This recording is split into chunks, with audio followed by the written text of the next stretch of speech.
Hey there, folks. Welcome to our cozy nook of tales and adventures. Today, like every episode, we're unlocking the doors of imagination to explore new worlds, meet fascinating characters, and experience unique emotions. I promise to take you on an unforgettable journey through the power of words. So, get comfy, grab your favorite drink, snuggle into that perfect spot, and get ready to lose yourself in a new story. Leave the outside world behind for a while and dive with me into the depths of storytelling.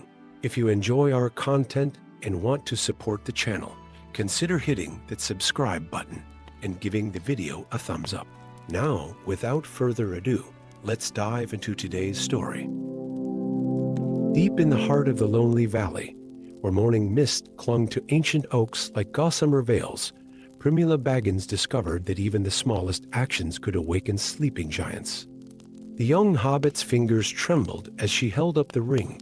She had just found nestled among the mushrooms a band of silver that seemed to capture and release starlight with every turn, its surface etched with flowing script that moved like water in moonlight.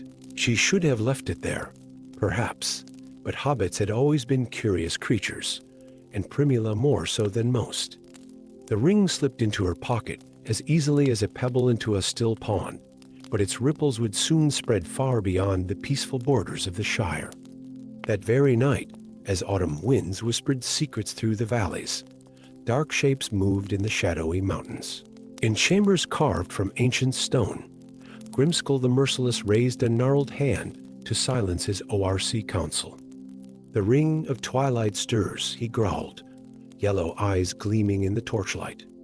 "After 3,000 years, its magic calls to us once more." His massive form cast shadows that danced like demons across the wall as he stood. "Find it. Bring it to me. Kill any who stand in your way." Primula knew none of this as she went about her daily life in Hobbiton, though she found herself increasingly drawn to the ring. Its script began to glow faintly at sunset, and sometimes she thought she could hear it singing a melody so ancient it made her heart ache with a longing she couldn't name. It was on the fourth day that everything changed. She woke to the sound of screaming. Hobbiton, peaceful Hobbiton, was under attack. ORCs poured through the streets like a tide of darkness, their crude weapons glinting in the early morning light. They moved with terrible purpose, checking house after house, drawing ever closer to Bagshot Row. With nothing but her mother's old pack and the clothes on her back, Primula fled through her garden's back gate. The ring seemed to pulse against her hip as she ran, as if warning her of the danger that pursued her. She didn't stop until she reached the edge of the old forest, her lungs burning and her feet aching. But she wasn't alone. Strange days indeed, when a hobbit runs toward the old forest rather than away from it, came a gravelly voice from behind her. Primula spun, her heart threatening to burst from her chest. There stood an ORC, but unlike any she had ever heard described in tales. He was smaller than his kin, his green skin weathered and scarred. Most striking were his eyes, not the usual rage-filled yellow, but a deep amber that held something almost like sorrow. A ragged blue cloak hung from his shoulders, and he carried no weapon. "I am Thrak," he said, raising his empty hands. "Once captain in Grimskull's army, now exile. And you, little hobbit, carry something that could doom us all." Primula's hand instinctively covered her pocket. "How do you know about the ring?" "Because I helped guard it 300 years ago, before I saw the darkness in Grimskull's heart." Thrak's voice dropped to a whisper. "That ring belongs to the Twilight Court of the Elves. It holds power beyond imagining, power that Grimskull would use to plunge these lands into eternal darkness over the next hours, as they moved deeper into the forest to avoid Grimskull's searching parties." Thrak told her the ring's history. It had been forged in the First Age by the greatest elven smiths, a key to unlocking ancient magic that could either heal the world or destroy it. The Twilight Court had hidden it away when darkness first rose in the east, and through the ages, it had passed into legend. "And now it has chosen you," Thrak said, looking at Primula with those strange, knowing eyes. "The ring doesn't reveal itself by accident. It has been waiting. Their journey to the hidden valley of the Twilight Court would take them through lands that hadn't seen a hobbit's foot in 1,000 years. They crossed ancient bridges spanning bottomless chasms, snuck through troll-inhabited highlands, and navigated forests where the trees themselves whispered and moved. Grimskull's forces were never far behind. Twice, they nearly caught up, once in the misty hills, where Primula and Thrak had to hide in a cave behind a waterfall for 2 days, listening to the heavy tread of ORC boots outside. The second time, in the Shadowmere Plains, they were saved only by a band of wandering elves who provided swift horses and directions to secret paths. As they traveled, Primula found herself warming to the strange ORC who had become her protector. Thrak taught her to move silently, to read the stars, to find food in the wilderness. In return, she shared stories of the Shire, of peaceful days and simple pleasures that made his eyes grow distant with longing. "I never knew such peace existed," he admitted one night by their campfire. "My people, we were not always as we are now. Once we were proud warriors before darkness corrupted us. Perhaps there is still hope for change." Their journey ended where it had to in battle. Grimskull and his forces caught up with them just as the hidden valley of the Twilight Court came into view, its silver spires gleaming like captured moonlight. The dark army poured down the hillside like a wave of shadow and steel. But Primula and Thrak were not alone. The Twilight Court had been watching their approach, and now elven warriors rode forth on horses that seemed made of starlight, their armor shimmering with ancient magic. The battle that followed would be sung of for generations: the day a hobbit, an ORC exile, and the last great elven court stood together against darkness. In the end, it was not might of arms that won the day, but the ring itself. As Grimskull reached for it with triumph in his yellow eyes, Primula held it up to the rising sun. The ring's script blazed with white fire, and its song, the song she had heard whispered in her dreams, rang out across the valley.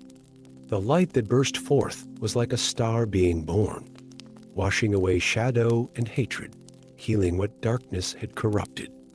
When it was over, Grimskull and his army were gone, transformed back into the proud warriors they had once been, their memories of darkness washed away like footprints in sand. Thrak alone remained unchanged, having already chosen his path to redemption. The Twilight Court welcomed them as heroes, though they insisted on keeping the ring safe within their halls. "Its power is too great for the world outside," the Elven Queen explained, her eyes kind as she looked at Primula. "But you, little one, have proven that the smallest hands often carry the greatest courage." Primula returned to the Shire with Thrak by her side, where they became guardians of its borders. On quiet evenings, you might still find them sitting together, sharing tales of their adventure with young hobbits who dream of their own grand quests. And sometimes on nights when the stars shine brightest, they say you can still hear the ring's song, carried on the wind, like a promise that magic and wonder will never truly fade from the world. Story 2. The ancient libraries of Rivendell held many secrets, but none quite as world-shattering as the one Meriadoc took discovered on that fateful autumn morning. Sunlight streamed through stained glass windows, casting rainbow patterns across yellowed parchments as the young hobbit scholar's trembling fingers traced lines of text that hadn't been read in over 1,000 years. "By all the stars," he whispered, his voice echoing in the vast chamber. The scroll before him, written in an archaic form of Elvish, spoke of something impossible: a dragon that was not a threat, but a protector. Beneath the ruined dwarf city of Moria slumbered Orianth the Golden, placed in an enchanted sleep by the combined magic of elves and dwarves centuries ago, guardian of an artifact that could prevent the end of all things. But Meriadoc wasn't the only one who had uncovered this ancient secret. In his dark tower to the east, Valakar the Dark had also learned of Orianth's existence. The corrupt wizard's fingers traced dark runes as he gathered his powers, preparing to wake and bend the dragon to his will. The first warning came in the form of darkness, a shadow that crept across the land like spilled ink. Birds fell silent, leaves withered, and an unseasonable chill crept through the valleys. In Rivendell's great hall, Lord Elrond's face was grave as he called for an emergency council. The prophecy speaks of a time when darkness would rise again. Meriadoc explained to the assembled elves, his small hobbit form nearly lost among their tall, elegant figures. But it also speaks of hope if the dragon remains in its enchanted sleep, guarding the scepter of dawn. The darkness cannot fully manifest. From the shadows stepped DS the Fearless, her dwarven armor gleaming in the torchlight, her beard braided with silver and gold. "My people remember the legends," she said, her voice deep and resolute. "We abandoned Moria not just because of the Balrog, but to protect something far more precious. The dragon sleeps in the lowest depths, in a chamber sealed with both dwarven craft and elven magic." But even as they spoke, Valakar's power grew. Dark creatures began to gather at his call wargs, trolls, and corrupted men drawn by promises of power. His goal was clear: reach the dragon before anyone else could prevent its awakening. The unlikely fellowship formed quickly: Meriadoc with his scholarly knowledge, DS with her warrior's heart, and 3 of Rivendell's finest scouts, Erenor the Swift, Celestial the Starweaver, and Findril the Silent. They set out under cover of darkness, racing against both time and Valakar's forces. Their journey to the gates of Moria was treacherous. They navigated ancient dwarf roads now crumbling into ravines, fought off warg packs in moonless nights, and evaded Valakar's dark riders who seemed to be everywhere at once. But it was inside the ancient city that their true challenges began. The halls of Moria were no longer the glorious chambers of legend. Shadows lurked in every corner, and the weight of countless tragic years pressed down upon them. Their footsteps echoed off walls carved with scenes of ancient splendor, now covered in dust and darkness. "The dragon chamber lies 7 levels below," DS whispered as they descended yet another crumbling staircase. Through the Hall of Whispers and beyond the Bridge of Dreams, they were not alone in the depths. Valakar's servants had already infiltrated the ancient city, and battles erupted in darkness-shrouded halls. Celestial's arrows found their marks with uncanny accuracy, while DS's axe sang its deadly song. Meriadoc, despite his size, proved invaluable. His knowledge of ancient passages helped them avoid the worst of the fighting. The Hall of Whispers lived up to its name. As they crossed it, voices from the past echoed around them, snippets of conversations from thousands of years ago, preserved somehow in the very stones. The Bridge of Dreams was even stranger, a pathway that seemed to be made of solidified starlight, spanning a chasm so deep that no light could reach its bottom. But it was in the final chamber that they faced their greatest challenge. Valakar himself stood before the sleeping dragon, his dark magic already working to break the ancient enchantment. Orient's scales gleamed like captured sunlight even in sleep, and beneath one massive claw lay the scepter of dawn, a staff of pure crystal that seemed to pulse with its own inner light. "You cannot stop what must be," Valakar's voice boomed through the chamber. "The age of peace is ending. The world must be remade in Shadow's image. The battle that followed would be sung of for generations." Valakar's dark magic clashed with Celestial's starlight spells. DS proved why she was called the Fearless, her axe somehow finding vulnerable spots in the wizard's magical defenses. Erenor and Findril moved like wind and shadow, their blades a constant threat. And Meriadoc? The small hobbit scholar did what no warrior could he remembered. In the ancient scrolls, he had read not just of the dragon's existence, but of the song that had first put it to sleep. As his clear voice rose above the chaos, singing in ancient Elvish, something remarkable happened. The dragon's enchanted sleep deepened rather than broke, and Valakar's magic found no purchase. The dark wizard's howl of rage echoed through the chamber as his spell backfired, engulfing him in shadows of his own making. When the darkness cleared, he was gone, not dead, perhaps, but banished to some distant realm of shadow. In the aftermath, as they stood guard over the still sleeping dragon, DS placed a heavy hand on Meriadoc's shoulder.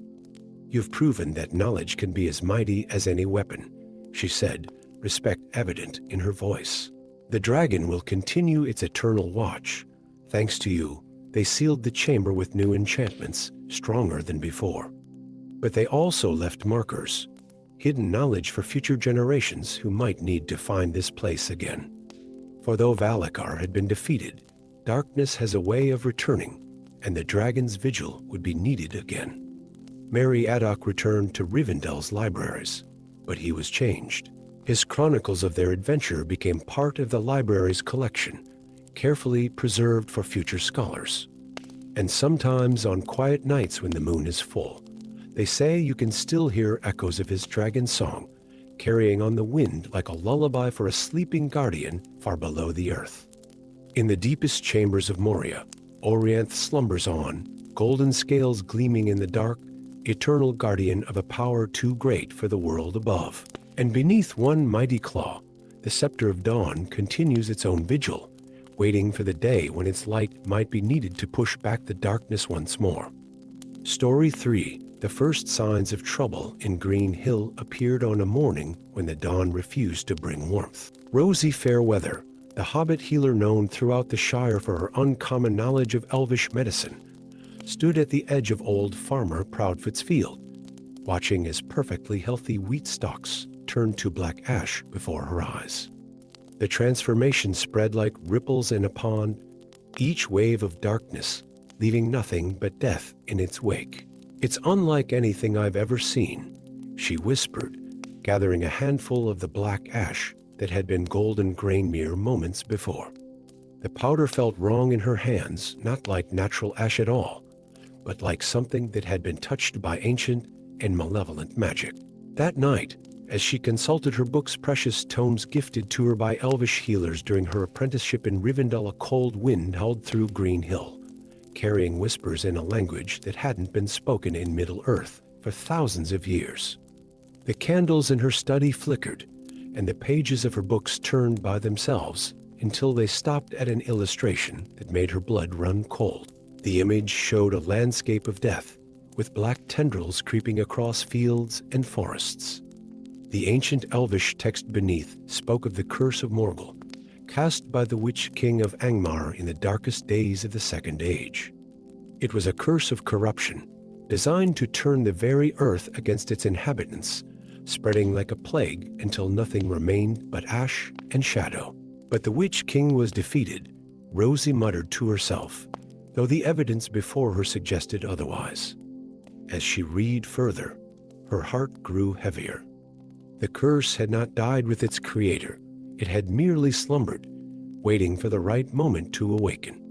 The solution, according to the ancient texts, lay in the Blue Mountains, where the dwarven guardians maintained a secret garden. There grew the last specimens of a Thilden bloom, a flower that bloomed only in starlight and possessed the power to cleanse corruption. But the journey to the Blue Mountains was perilous, especially now that the curse was awakening. Rosie packed her healer's bag with trembling hands, herbs, poultices, and the small crystal vial an elf lord had given her for the darkest hour.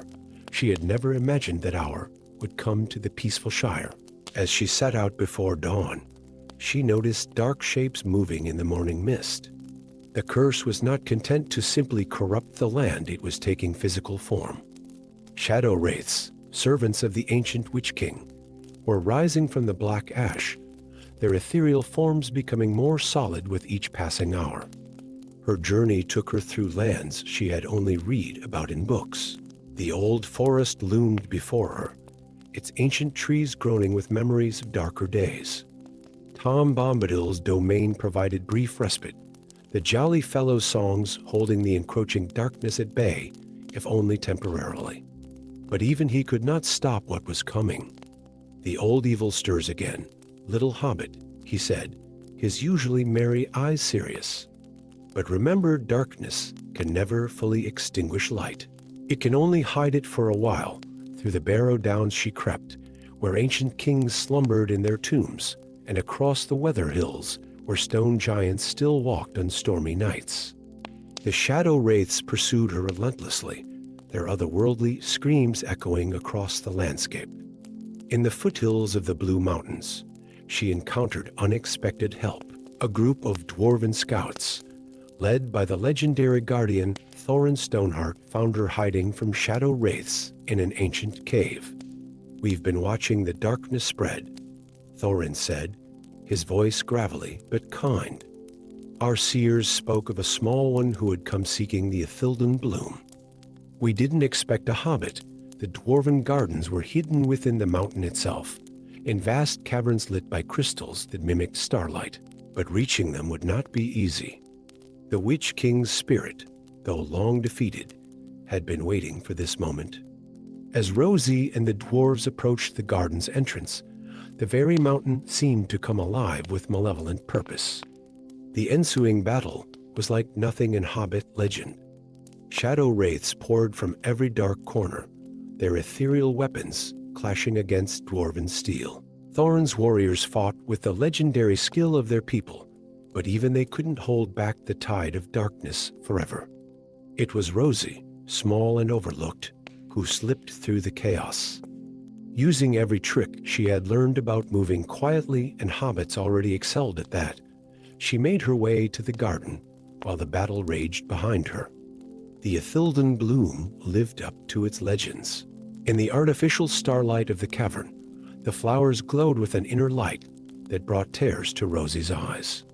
But as she reached for the nearest bloom, the temperature in the cavern plummeted. The Witch King himself had reformed not in flesh, but as a being of pure shadow and malice. His crown of darkness seemed to consume the light around it as he reached for Rosie with gauntleted hands that had crushed kingdoms. In that moment, Rosie understood why hobbits were sometimes the most suitable heroes for the greatest tasks. She was small enough to dodge the Witch King's grasp, simple enough to remember Tom Bombadil's songs of light and life, and practical enough to use both to her advantage.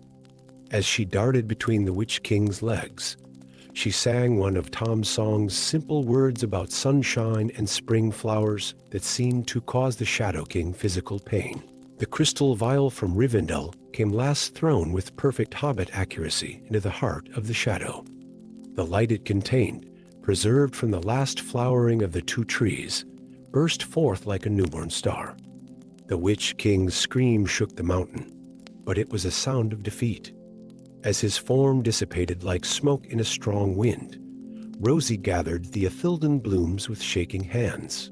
The journey back to the Shire was faster, aided by dwarven tunnels and the fact that the shadow wraiths had vanished with their master. In each blighted field and corrupted forest, Rosie planted one of the glowing flowers. Their light spread through the earth like roots of radiance, pushing back the corruption wherever it touched. Green Hill bloomed again, more vibrant than ever. The wheat in old farmer Proudfoot's field grew back golden and strong, and if it rippled with a slight silvery sheen in the starlight, well, a little magic never hurt any hobbit's harvest. Rosie returned to her healing, though her small garden now included a single Ithilden bloom, given to her by the dwarven guardians. On quiet nights, she could sometimes hear it singing faintly songs of starlight and hope, a reminder that even the darkest shadows could not endure forever. Story 4. On the borders of the Shire, where the well-tended gardens of hobbits gave way to the wild lands beyond, Folko Lightfoot discovered that not all treasures are meant to be found. The dying dwarf lay beneath an ancient oak tree, his beard matted with blood, his eyes glazed with the approach of his final journey. But it was what marked his skin that changed the course of history, an intricate map, tattooed across his broad back in lines of silvery ink that seemed to shift and move in the fading light. The hidden city, the dwarf gasped, his powerful fingers gripping Folko's sleeve. Ambar Elder, where elf and dwarf once dwelt as one. You must find it. Before they do, his last breath carried away words that would haunt Folco's dreams. The balance must be maintained. The mystery might have ended there, if not for the arrival of two extraordinary figures the very next day. Arwen Twilight Dawn, an elven warrior whose grace barely concealed her deadly skill, and Thorin Oakenshield, the son of the fallen dwarf, arrived at Folco's door before breakfast. Their news was grim. A council of corrupt wizards, known as the Grey Circle, had learned of the map's existence and had already begun their hunt. The hidden city holds secrets that could reshape Middle-earth, Arwen explained, her ancient eyes reflecting starlight even in daylight. Knowledge of magic and craft that was sealed away when the world was young. When it proved too powerful for any one race to control, my father gave his life to keep its location secret, Thorin added, his voice rough with grief and determination. We cannot let his sacrifice be in vain. The journey began that very hour, leading them through lands that seemed to exist between reality and legend. They crossed the weathered hills where stone giants slumbered beneath centuries of moss, and navigated the whispering marshes where lights danced in the mist and voices called out in languages long forgotten. The Grey Circle's agents were never far behind. Dark riders on darker horses, wizards wielding corrupted magic that left the very air tasting of metal and lightning. More than once, only Arwen's centuries of combat experience or Thorin's dwarven-crafted weapons kept them alive. But it was Folco who proved invaluable in the most unexpected ways. The Hobbit's keen eyes could read the living map that shifted on their copied parchment made before the dwarf's burial, seeing patterns that others missed. His small size and natural stealth allowed him to scout ahead undetected, and his Hobbit sense for danger warned them of ambushes more than once. Their path led them to the ruins of Fernost, where ancient kings once ruled and darker things now dwelt. In its depths, they discovered the first key to entering the hidden city, a crystal that sang with pure tones when touched by starlight. But the discovery came at a cost. The Grey Circle had caught up to them. The battle in the ruins would be sung of 4 generations.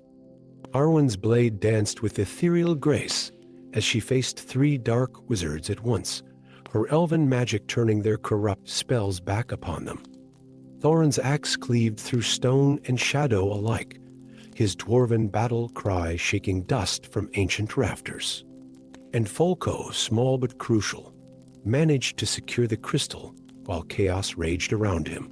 They fled into the deep woods, where trees whispered secrets in the night and paths seemed to shift of their own accord.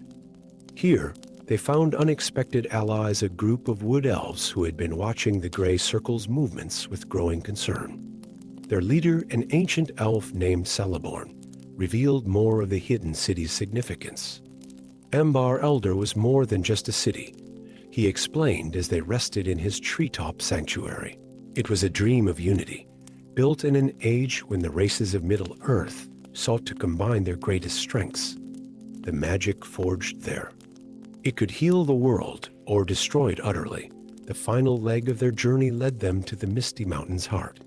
The map on their parchment grew more detailed with each passing day, revealing secret paths and hidden valleys that no living eye had seen in thousands of years.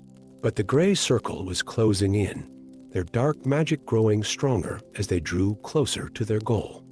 The hidden city, when they finally found it, took their breath away.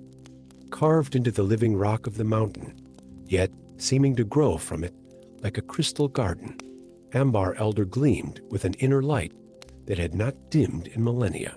Elven spires intertwined with dwarven stonework in ways that defied both nature and imagination, creating something entirely new and wonderful. But they had little time to marvel.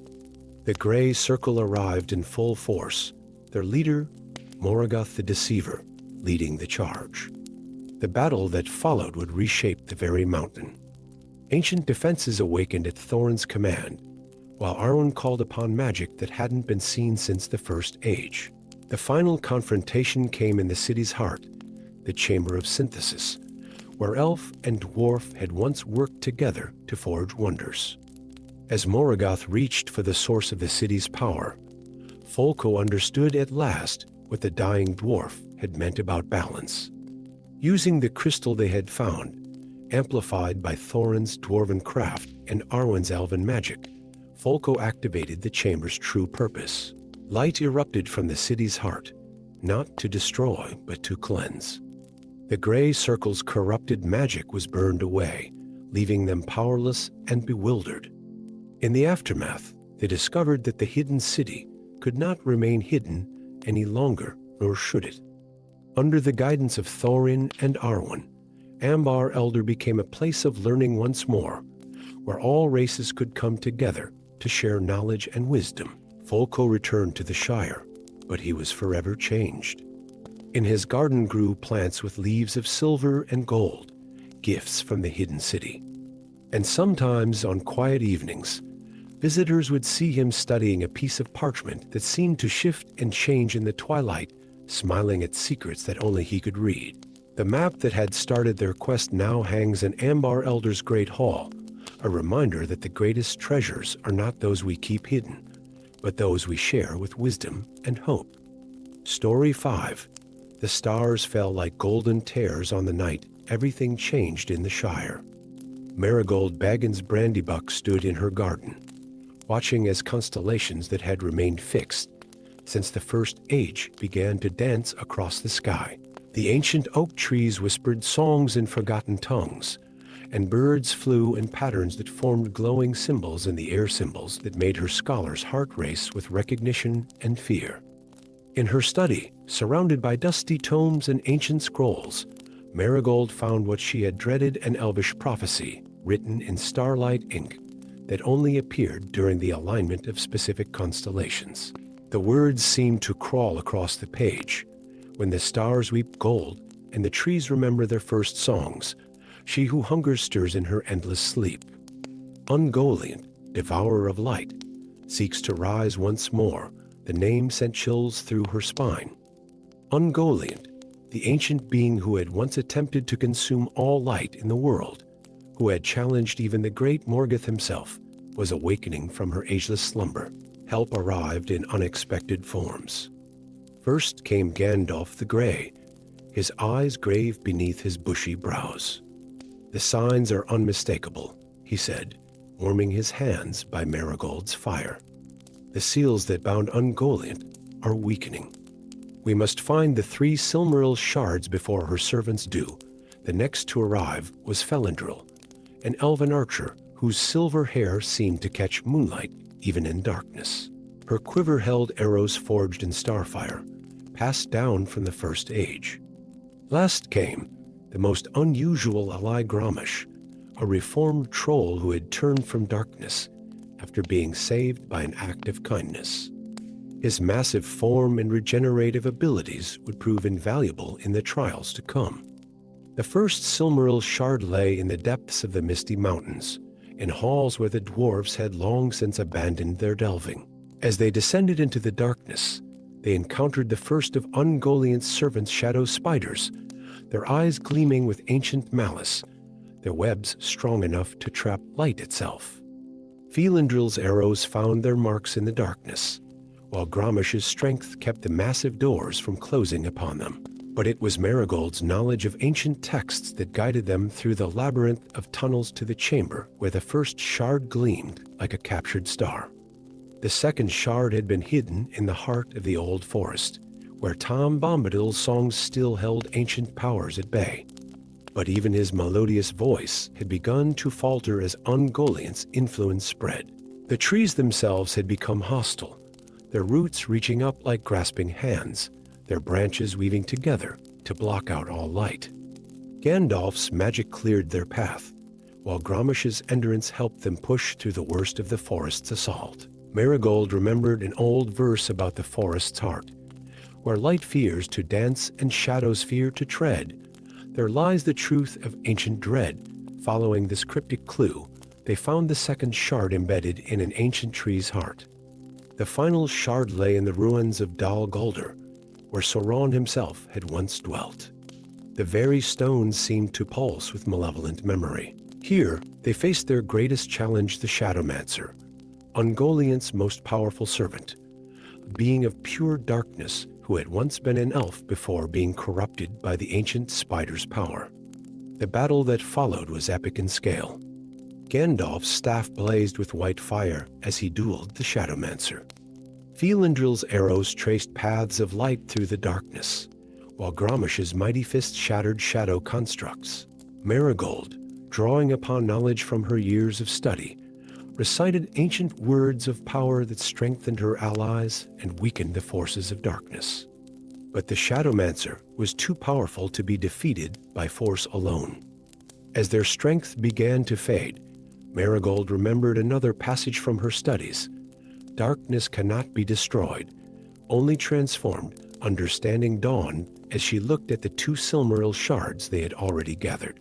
In a moment of desperate inspiration, she brought forth the shards and began to sing not a song of battle, but a gentle hobbit's tune about light and hope and the simple joy of a new day's dawn.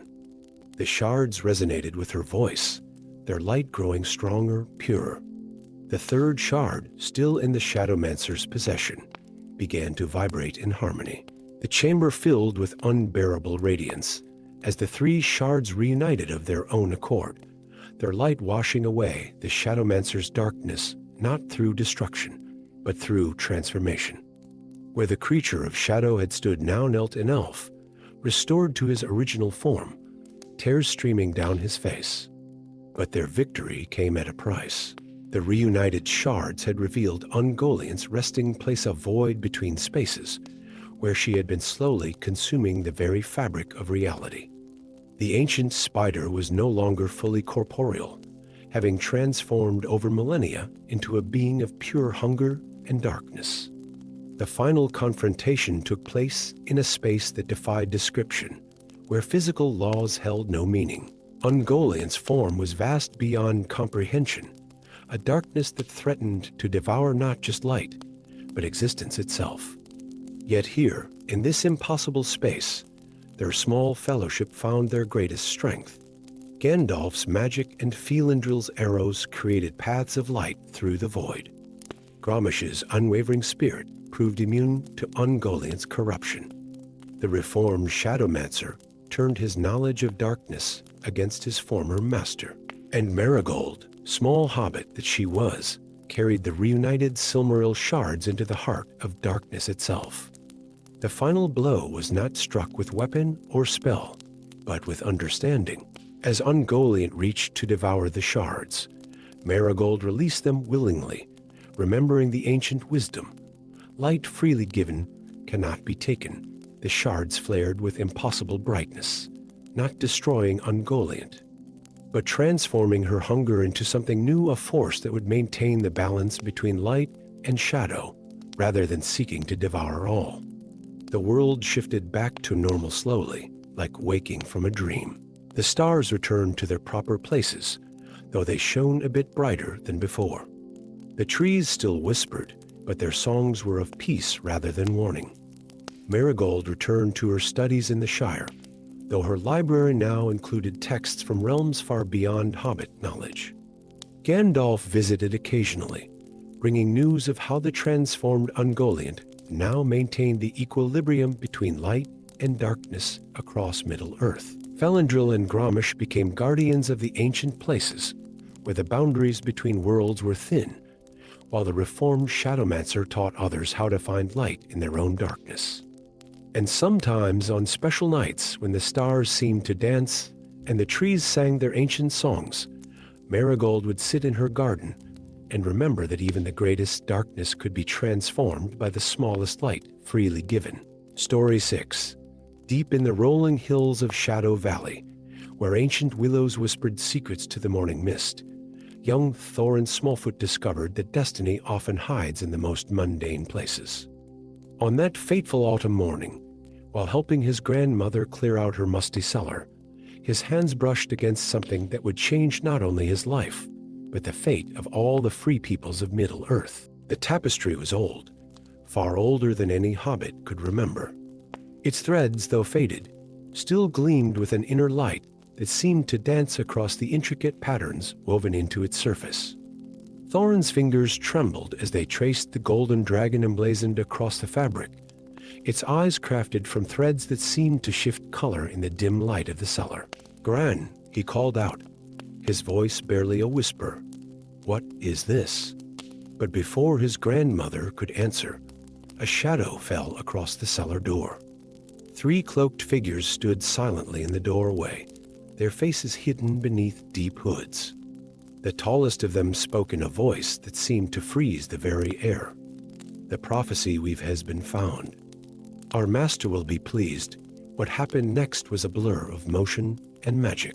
Thorin's grandmother, who had never shown any sign of being anything other than a simple hobbit baker, suddenly moved with the grace of a warrior. She threw a handful of powder into the air, filling the cellar with brilliant blue light. "Run, Thorin," she shouted. "Take the tapestry to the Whispering Woods. Find the elven warrior Arundel. She will know what to do." Thorin didn't think he ran. The tapestry clutched to his chest. He burst out through the back door of the cellar and into the garden. Behind him, he could hear the clash of steel and the crackle of magical energy. His grandmother's voice rose in what sounded like an ancient battle cry, something decidedly un-hobbit-like. For 3 days and nights, Thorin traveled as he had never traveled before. He avoided the main roads, keeping to the shadows of the ancient forests that bordered the Shire. The hooded figures appeared twice more, but each time Thorin managed to evade them, thanks to a hobbit's natural talent for going unseen when necessary. On the 4th day, as he rested beneath an ancient oak tree, a voice spoke from above him. "You carry a heavy burden for one so small." An elf dropped silently from the branches, her silver hair catching the moonlight. She wore armor of deepest green, and a sword of ancient making hung at her side. "I am Arundel. Your grandmother sent word through the old ways that you would come." Thorin discovered that Arundel had been searching for the tapestry for over 3 centuries. "It was," she explained, "not just a simple piece of art, but a map and a key to an ancient pact between hobbits and dragons. Long ago, before the ages of darkness, dragons had been guardians of Middle-earth, not its terrors. The greatest of them, Auraxis the Wise, had formed a bond with the ancestors of the hobbits, seeing in their simple wisdom something that the greater races had overlooked. But why do those hooded figures want it? Thorin asked as they made their way through the Whispering Woods. "Because," Arundel replied, her eyes darkening, "the tapestry shows the way to Auraxis' sleeping place beneath the snow-peaked mountains. He guards not only ancient treasures, but also the knowledge of how to break the curse that has turned dragons from guardians to destroyers. There are those who prefer the dragons remain as they are weapons to be feared and used. Their journey to the snow-peaked mountains was filled with perils." The hooded figures, whom Arundel identified as members of the Shadow Council, pursued them relentlessly. They faced dark creatures in the deep mists, navigated the treacherous paths of the Forgotten, and survived an ambush in the Vale of Whispers. Through it all, Thorin discovered a courage he never knew he possessed, while Arundel found herself increasingly impressed by the hobbit's resilience and wisdom. But it was when they finally reached Auraxis' cave that the true test began. The dragon they found was not the terrible beast Thorin had imagined, but rather a creature of ancient nobility, his scales shimmering with the colors of dawn. His eyes held the wisdom of millennia, and when he spoke, his voice carried the weight of ages. "Little one," Auraxis rumbled, "you have brought back what was lost. The tapestry is more than a map. It is a reminder of a time when all races worked together in harmony. The curse that twisted my kind was born of pride and fear, the belief that power must be hoarded rather than shared. The truth, when it was finally revealed, struck Thorin like a thunderbolt. The Hobbit's legendary aversion to adventure and magic wasn't natural, it was part of the curse. The Shadow Council had deliberately suppressed the memory of the ancient alliance, believing that if hobbits remained ignorant of their true heritage, the dragons would never be restored to their original nature. As Auraxas spoke the words of awakening, reading them from the glowing threads of the tapestry, a change swept through Middle-earth. In distant lands, dragons shook off the chains of darkness that had bound them for so long. The Shadow Council's power broke like ice in spring, and memories long suppressed began to return to the eldest hobbits. When Thorin finally returned to Shadow Valley, he found it transformed. His grandmother, now revealed as one of the last keepers of the old knowledge, had begun teaching young hobbits the forgotten arts of dragon speaking. The ancient alliance was renewed, and though many challenges lay ahead, a new age had begun. Yet sometimes on quiet evenings, Thorin would sit in his garden and run his fingers over the tapestry, marveling at how the simple act of cleaning out a cellar had led to such extraordinary changes. Arendelle would visit occasionally, bringing news from the wider world, and they would talk late into the night about their adventures. And if travelers passing through Shadow Valley reported seeing a golden dragon circling high above the hills, watching over the peaceful inhabitants below, well, that was just the beginning of a new chapter in the ancient friendship between hobbits and dragons. A friendship that would shape the destiny of Middle-earth for ages to come. Story 7. In the cozy confines of Hobbiton's great library, where dust motes danced in slanting beams of sunlight and ancient tomes whispered their secrets to attentive ears, Marigold Whitefort had always found her peace. As the youngest librarian in the library's long history, she spent her days cataloging stories of far-off lands and grand adventures, never expecting to find herself at the center of one. Until the morning, she discovered the ring. It happened while tending to her prized rose garden behind the library, a space where she often retreated to read during her lunch breaks. Her trowel struck something hard, and as she brushed away the soil, a gleam of silver caught the morning light. The ring that emerged was unlike anything she had ever seen, crafted of a metal that seemed to ripple like water in moonlight, with delicate elvish script that appeared and vanished as she turned it in her hands. The first sign that something was amiss came that very night, when shadows deeper than darkness itself began to gather at the edges of Hobbiton. Marigold woke to find a tall figure standing in her bedroom, a man in robes of midnight blue, his silver hair gleaming in the moonlight, and eyes that held the weight of centuries. "I am Eldred," he said, his voice carrying both warmth and warning, "and you have found something that was never meant to be found again." The ring, he explained, was one of the 7 rings of the Guardian Mages, created in an age when magic flowed more freely through Middle-earth. The Guardians had been custodians of balance, keeping watch over the boundaries between light and darkness. But power had corrupted them, turning protectors into tyrants. Only Eldred and a handful of others had resisted the corruption, choosing exile over dominion. "And now," he said, looking out her window at the gathering darkness, "my former brothers have sensed the ring's awakening. They come for it, and for you." As if summoned by his words, a cold wind howled through Hobbiton, carrying with it the sound of approaching hoofbeats. Dark riders, their cloaks billowing like storm clouds, thundered into the village. Eldred grabbed Marigold's hand.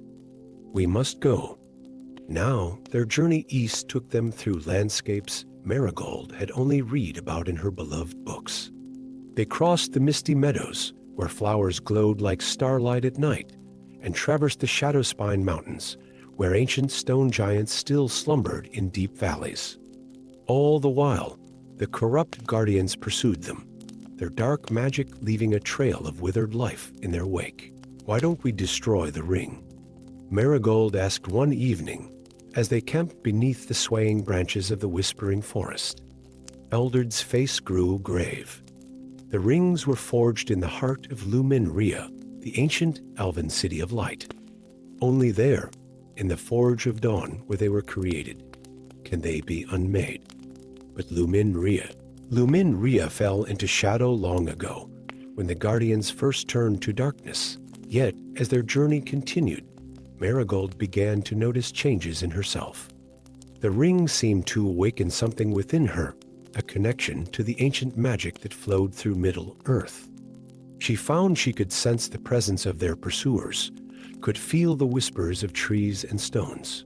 Most surprisingly, she discovered she could read the elvish script on the ring, which told of hope and renewal rather than power and dominion.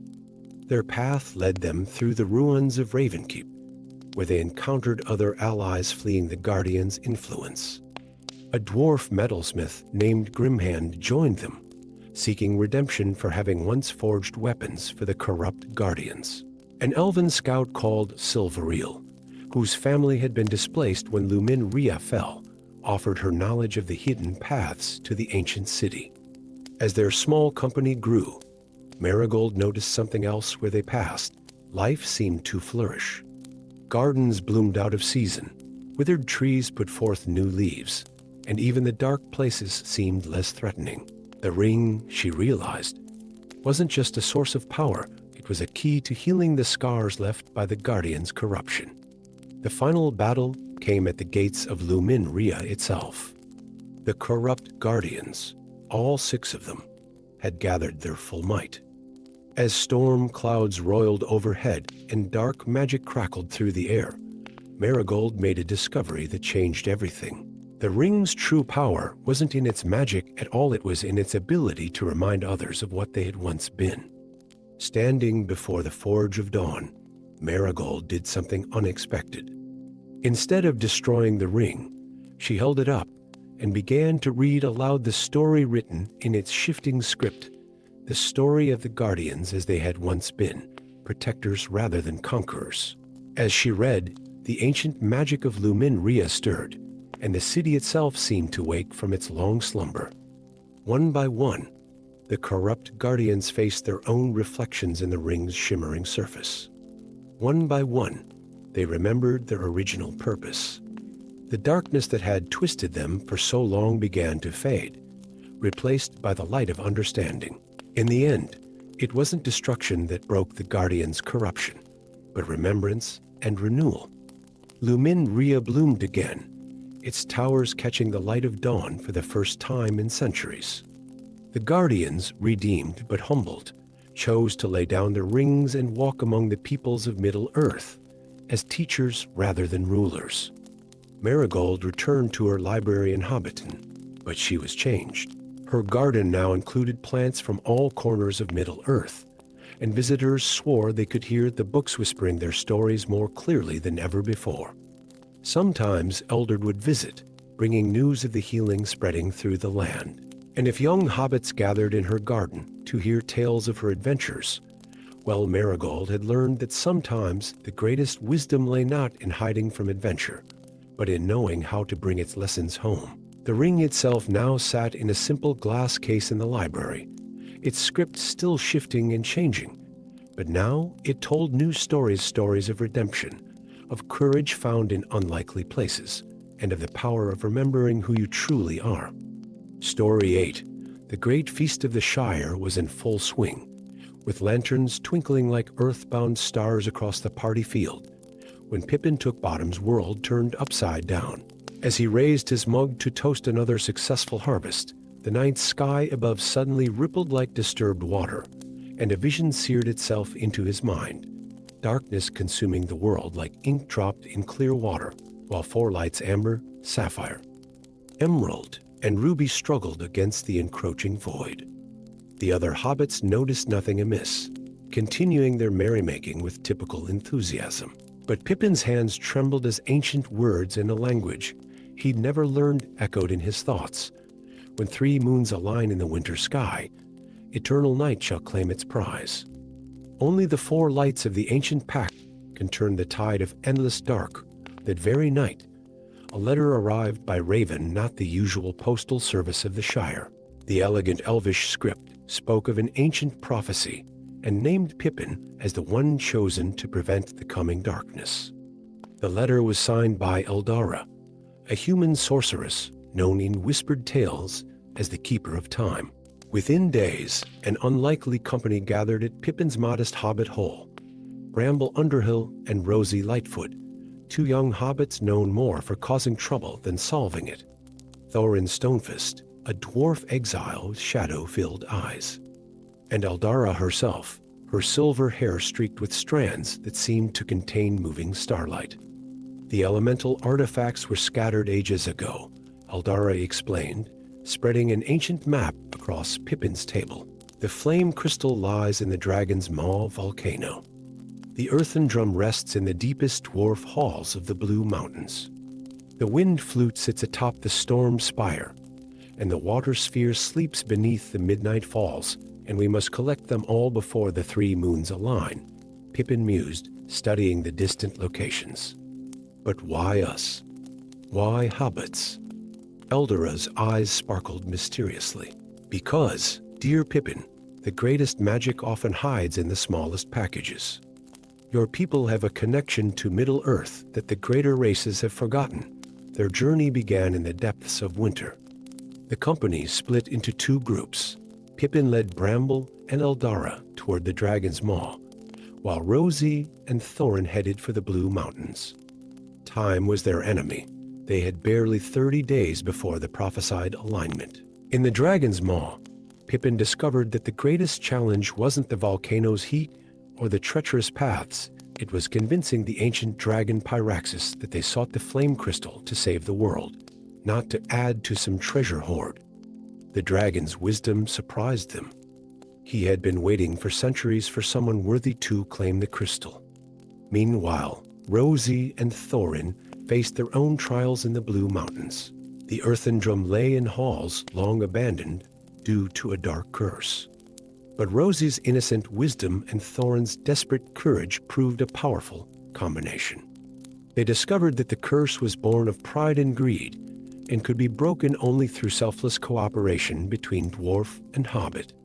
When the company reunited at the Storm Spire, each group now carrying an artifact, they found the very air crackling with magical tension. The wind flute's challenge proved especially tricky. The artifact would only reveal itself to those who could hear the music in complete silence. It was Bramble, the troublemaker, who succeeded by simply closing his eyes and remembering the sound of wind through Shire wheat fields. The final artifact, the water sphere, tested them all. Beneath Midnight Falls, in caverns that reflected starlight captured in ancient pools, they faced not external dangers but their own fears and doubts. Each member of the company saw visions of failure, of darkness triumphant. Yet they pressed on, their bonds of friendship proving stronger than any individual's fear. As the prophesied night approached, Eldara revealed the final piece of the puzzle. The artifacts weren't merely magical items, they were keys to awakening the ancient guardians of Middle-earth, elemental beings who had slumbered since the First Age. But the true surprise came when they discovered why Pippin had been chosen. In his blood ran the combined heritage of all 3 peoples: Hobbit wisdom, human courage, elvish magic, and dwarvish strength. His ancestry traced back to a time when the races weren't so divided, when magic flowed freely through all beings. He wasn't just meant to gather the artifacts, he was meant to unite them. The 3 moons aligned on a bitter winter night. As darkness began to creep across the stars, the company stood atop the Hill of Winds in the heart of the Shire. Pippin raised the 4 artifacts, and each member of the company took their place in the ancient circle. The darkness that threatened wasn't simply the absence of light, it was the unmaking of all things, the void that existed before creation. As it descended, Pippin finally understood the true meaning of the prophecy. The artifacts weren't weapons to fight the darkness. They were reminders of the fundamental forces that shaped Middle-earth, the elements that gave life itself. As one, the company began to sing not a battle cry, but a song of creation, of spring mornings and summer rains, of autumn winds and winter fires. The artifacts resonated with their song, their lights joining to create not a barrier against the darkness, but a new dawn. The void retreated, not destroyed but transformed, becoming part of the natural cycle of day and night. The 4 elemental guardians awakened, but instead of rising as mighty beings, they dispersed their essence throughout Middle-earth, reinforcing the bonds between all living things. Years later, hobbits would tell tales of the night three moons danced in the sky, and how a company of unlikely heroes saved not just the world, but the very essence of what made life worth living. The artifacts were scattered once again, but differently this time, their power flowing through the rivers, mountains, forests, and flames of Middle-earth. And Pippin? He returned to his quiet life in the Shire, though visitors would notice how flowers bloomed more vibrantly in his garden, and how the stars seemed to shine more brightly over his hill. Sometimes, on quiet evenings, his companions would gather at his home, and if you listened carefully, you might hear them singing songs that made the very earth hum in harmony. For they had learned that the greatest magic wasn't in artifacts or prophecies, but in the connections between all living things, connections that even the darkest night could never truly sever. Story 9. In the heart of the Shire, where ancient knowledge slumbered beneath centuries of comfortable routine, Felix Burrowfield had always felt different. As apprentice to Master Hawthorne, the most renowned healer in Hobbiton, he spent his days grinding herbs and brewing remedies. But on a misty autumn morning, while reorganizing his master's vast library, he discovered a secret that would change the fate of all hobbits forever. The book literally glowed when his fingers brushed its spine. Bound in leather that seemed to shimmer like dewdrops in morning light, its pages were filled with elegant scripts that danced and shifted before his eyes. As Felix read, his hands trembled. These weren't merely healing recipes, they were spells, incantations, and magical theories, all written by hobbits of ancient times. I had wondered who would find it first, came a voice from the doorway. Master Hawthorne stood there, but he seemed different, taller somehow, his eyes gleaming with an inner light Felix had never noticed before. The book reveals itself only to those with the gift. The conversation was cut short by urgent knocking. A mother burst in, carrying her young daughter, who burned with fever. The usual remedies had failed, and the child's breathing grew weaker by the hour. As Felix watched his master's face grow grave, he felt the book pulse warmly in his hands. Without fully understanding why, Felix opened the book to a page that seemed to glow brighter than the others. The words described not just herbs and poultices, but the weaving of healing light itself. His fingers tingling with ancient power, Felix placed his hands over the child's forehead and began to whisper words in a language he somehow knew but had never learned. Golden light flowed from his fingertips, and the child's fever broke like ice in spring. Master Hawthorne watched with a mixture of pride and concern. "You must be careful, Felix," he warned. "There are those who have worked for millennia to keep this power dormant that very night. As if summoned by the awakening of ancient magic, darkness crept into the Shire. Children across Hobbiton began falling ill with a mysterious ailment that resisted all traditional cures. Felix discovered a pattern. The sickness seemed to target those with the strongest potential for magic. Master Hawthorne revealed the truth. A secret society called the Shadowmenders had long worked to suppress Hobbit magic, believing that power should remain concentrated among the greater races. The current plague was their work a last resort to prevent the reawakening of Hobbit magical abilities. Deep in the archives of his master's library, Felix found references to a hidden community of magical hobbits who had preserved the old ways. They called themselves the Keepers of the Green Light, and their sanctuary lay hidden in the heart of the old forest. The journey to find them proved perilous. Felix and Master Hawthorne traveled through shadows that seemed to whisper, pursued by dark figures whose very presence made the air grow cold. But as they ventured deeper into the old forest, Felix's newfound powers grew stronger. He could feel the pulse of life in every tree, the whispered secrets of every stream. The Keeper's sanctuary was a marvel, a hidden valley where magic flowed as freely as water. Ancient hobbit holes glowed with inner light, gardens bloomed with plants unknown to modern herbalists, and in the center stood a great tree whose leaves shimmered with all the colors of dawn. But even here, time was running out. More children fell ill each day, and the Shadowmenders drew closer. The keepers taught Felix everything they could about the old magic, not just healing, but the deeper arts that had once made hobbits among the most magical of all peoples. The truth, when it emerged, was startling. Hobbit magic was different from that of elves or wizards. It didn't seek to change or dominate nature, but to work in harmony with it.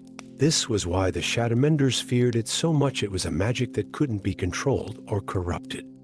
The final battle came during the autumn equinox.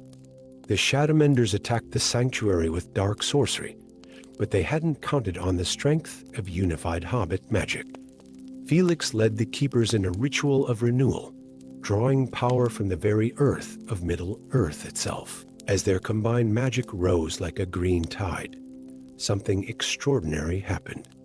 The sickness affecting the children transformed into its opposite, a wave of healing that swept across the Shire. Young hobbits everywhere awakened to their innate magical abilities, and the Shadowmenders' power broke like shadows at dawn. In the years that followed, the Shire blossomed in ways unseen for ages.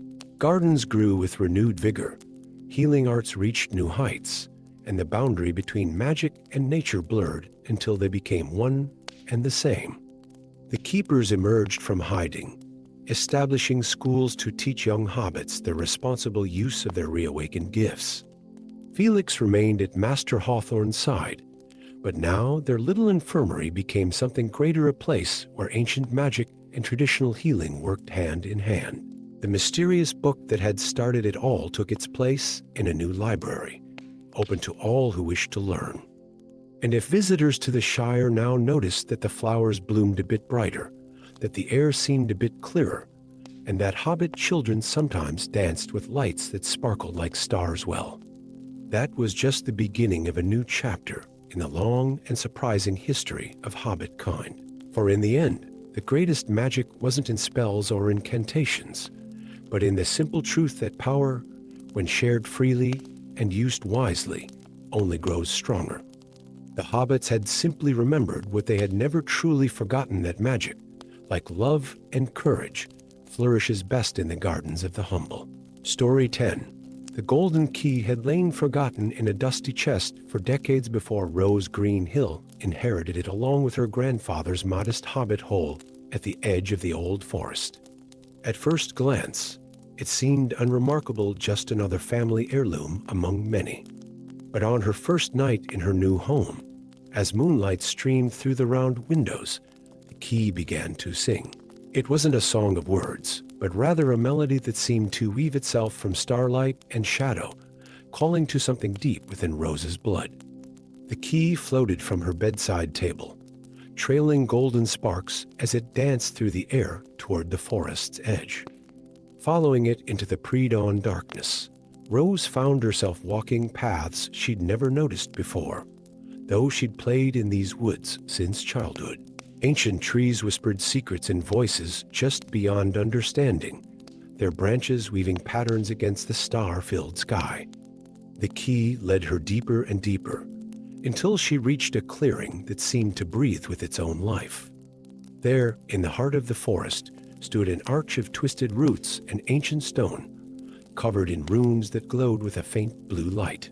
The key slipped from Rose's fingers and fitted itself into a lock she hadn't noticed before. With a sound like distant thunder, the arch filled with swirling silver light. So, the last guardian has finally come. The voice belonged to an elderly hobbit woman who seemed to step out of the shadows themselves. She introduced herself as Iris Wanderfoot, one of the few remaining members of an ancient order of hobbit guardians. Your grandfather was our leader, though few knew it. Now the mantle passes to you. The portal, Iris explained, was one of several gateways between worlds that had existed since the First Age. The Guardian's duty was to maintain the balance between realms, ensuring that nothing too dangerous passed through, while offering sanctuary to those fleeing genuine persecution. Rose's education in portal magic began that very night. She learned to read the ancient runes that controlled the gateway, to sense the intentions of those who sought passage, and to weave barriers of light and shadow. But most importantly, She learned to listen to the whispers of the trees, to the songs of distant stars, and to the stories of those who came seeking refuge. The first real test of Rose's newfound role came sooner than expected. A group of shadow beings emerged from the portal, their forms flickering like candlelight in wind.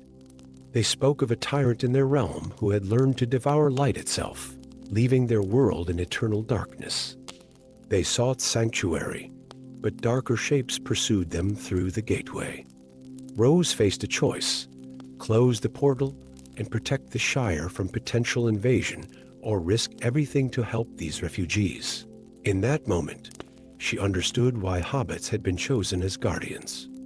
Despite their love of comfort and security, they possessed a deep well of compassion that transcended fear.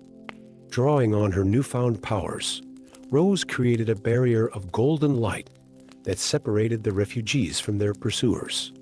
The shadow beings passed through easily, their hearts were light despite their dark appearance. But their hunters crashed against it, like waves against a cliff, their malevolent intentions making the barrier impenetrable to them. As weeks passed, Rose discovered that being a guardian involved more than just controlling the portal. She became a bridge between worlds, helping refugees find homes in hidden valleys and forgotten corners of Middle-earth. Some stayed in the old forest itself, gradually transforming it into a sanctuary for those who had nowhere else to go. But not all was peaceful.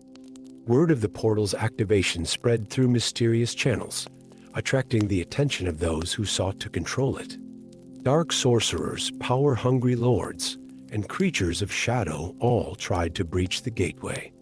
Each time, Rose and her growing community of allies stood firm. The greatest challenge came when a being of pure darkness, a void walker, as the shadow beings called it, slipped through the portal, disguised as a refugee. Its presence began to corrupt the forest, turning ancient trees into twisted versions of themselves. Rose discovered that her grandfather had left instructions for such a moment, hidden in the very runes that powered the portal.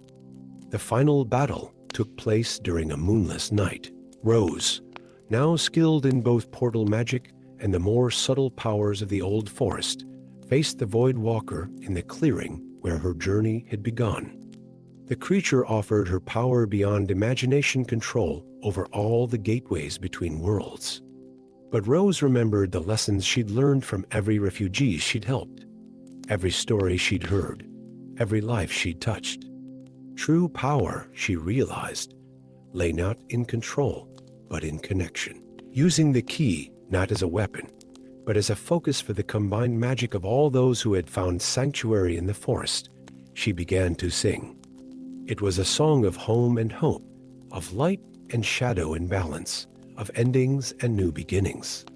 The refugees joined in, each in their own way, shadow beings humming in twilight tones, tree spirits rustling their leaves in harmony, and even the ancient stones of the portal thrumming with deep earth notes. The Void Walker, creature of emptiness and solitude, could not withstand the power of so many voices raised as one. It dissolved like mist in morning sun, its essence transformed into pure starlight that strengthened the barriers between worlds. In the years that followed, the old forest became known in countless realms as a place of refuge and renewal. Rose continued her grandfather's work, teaching a new generation of guardians, not all of them hobbits, the delicate art of maintaining balance between worlds. The golden key remained, passed down through generations of guardians. But its true power lay not in the portal it could open, but in the hearts it could unlock the capacity for compassion and courage that existed in every being, regardless of which world they called home. And if travelers in the old forest sometimes heard strange songs on the wind, or glimpsed shadows that moved like starlight through the trees, they knew they were simply catching glimpses of the endless dance between worlds, a dance whose rhythm was kept, as it had been for ages, by a hobbit with a golden key and a heart open to all who sought sanctuary.